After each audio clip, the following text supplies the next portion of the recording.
Welcome sa Dries TV. Kung interesado ka sa ganitong news, huwag kalimutang isubscribe ang ating YouTube channel. Maraming salamat! Welcome back again sa ating YouTube channel mga kakimpaw. And sa update natin ito, ang pag-uusapan natin ay tungkol sa mga importanteng kaganapan, kina Kim and syempre, kay Paolo Avellino. Pero bago po ang lahat, maraming salamat sa inyong patuloy na pagsuporta at pagsubaybay sa mga daily update natin. Kaya naman bilang pasasalamat, narito po ang ilang napili kong komento patungkol ito sa naging previous update. Unang komento mula po ito kay Baby Reyes. Sabi niya, alam mo Miss Durst, naniniwala ako na kasal na sila. Ang saya ko talaga, di na ako makatulog sa tuwa. Miss Durst, 58 na ako, taga Quezon City. Kimpaw lang talaga ang inaabangan ko at sa TV sa Showtime. Si Kimi lang inaabangan kasi masaya ako pag nasa Showtime si Kimi. Naalis ang lungkot ko pag nakikita ko si Kim, lalo na ngayon, may ring na si ibig sabihin, kasal na. So maraming salamat po sa komento, Baby Reyes. So maging ako, natutuwa po ako sa nakikita po natin sa mundo ng social media, lalo na po yung ring na suot ni Paula Avellino na pinagkakaguluhan ngayon sa mundo ng social media. Maging kayo mapapaisip, 'di ba? Bakit may ring kayang suot si Paulo? And about naman kay Chinita Princess, yes, marami niya po talaga napapasaya at marami din po ang nalulungkot pag wala naman po siya sa It's Showtime. Pero pansin nyo, everyday na po siyang present sa It's Showtime kasi wala pa po siyang panibagong project na tinatrabaho. Pero sa oras na meron na naman pong project si Kim, ganun din si Paulo, syempre, ayan na naman po, mawawala na naman siya sa It's Showtime, 'di ba? Kasi nagpo-focus sa iba pong project. Kaya sulitin na po natin na si Kim ay nakikita at napapanood natin sa programa po ng It's Showtime. Suportahan natin sila hapon-hapon, okay? And thankful ako kasi marami pong napapasaya ni Kim and Paulo. Hopefully nga mga Kimpaw ay mag-reveal na sila ng katotohanan sa madlang people. So maraming salamat sa komento, Baby Reyes. God bless po and mabuhay kayo. Shoutout po sa inyo dyan sa Quezon City. At ang next comment naman mula po kay Ginang Norma Cole. Sabi niya naman, Ders, para sa akin, true na kasal na sila. Tamang hinala ko, Ders, dahil di lang sa singsing kundi sa kanilang sweetness sa isa't isa na isinapubliko na. Dahan-dahan pero mapansin talaga natin sila ay kasal na. Masaya tayo mga Kimpaw, di na tayo nag-aalinlangan sa nakikita natin sa kanila. Bashers lang di naniniwala kasi ayaw nilang makatuluyan ang dalawa. Ipagdasal natin sila palagi, iwas sa mga maling hula ng iba, di iiwan ng Diyos ang mga taong mababait at mapagbigay sa kapwa. Yes, tama po kayo dyan, Ginang Norma Dayag. Lagi pong nakaantabay ang Diyos kay Kim and Paolo Avellino dahil alam naman natin na talagang si Kim sobrang busilak po ng kanyang puso.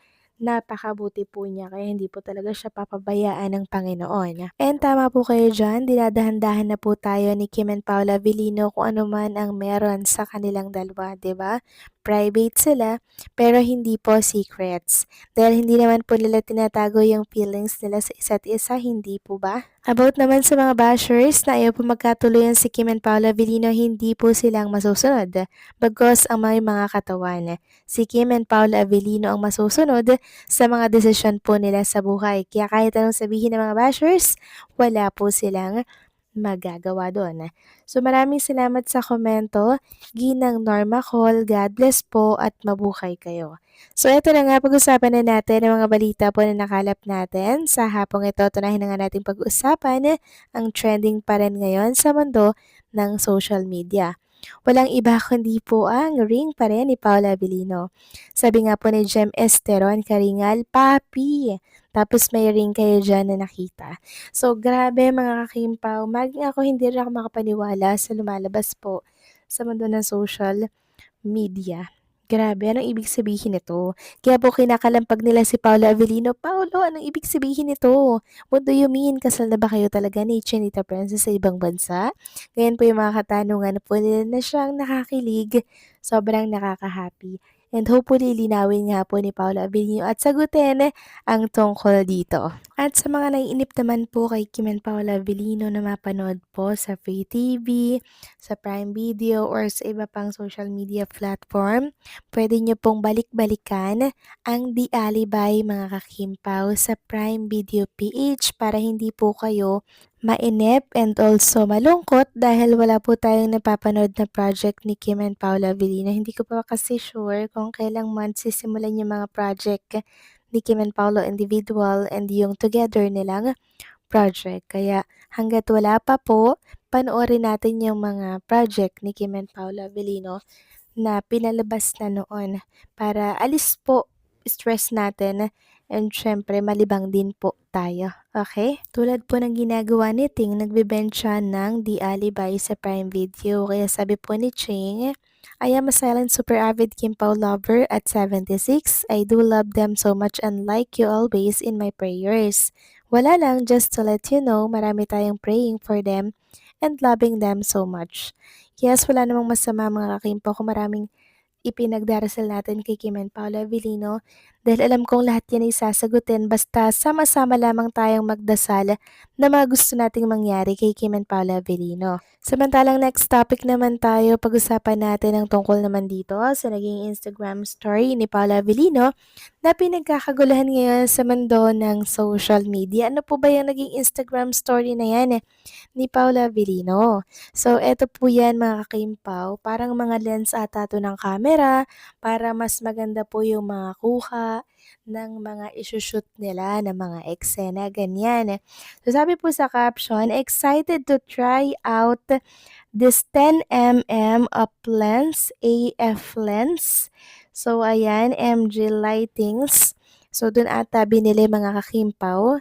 Kaya ang tanong ng ilang mga Kimpo fans, siguro binili yan ni Chinita Princess per Paolo Abilino kasi alam ni Kim Chu na magagamit ito ni Paolo sa mga ganito nga, 'di ba? Tulad ng mga shoot nila, 'di ba, sa kanilang mga project. Kasi kung inyo matatandaan mga kakimpaw, meron pong interview si Kim and Paolo Abilino na sinabi po ni Kim na napakahirap regaluhan ni Paolo Abilino, 'di ba?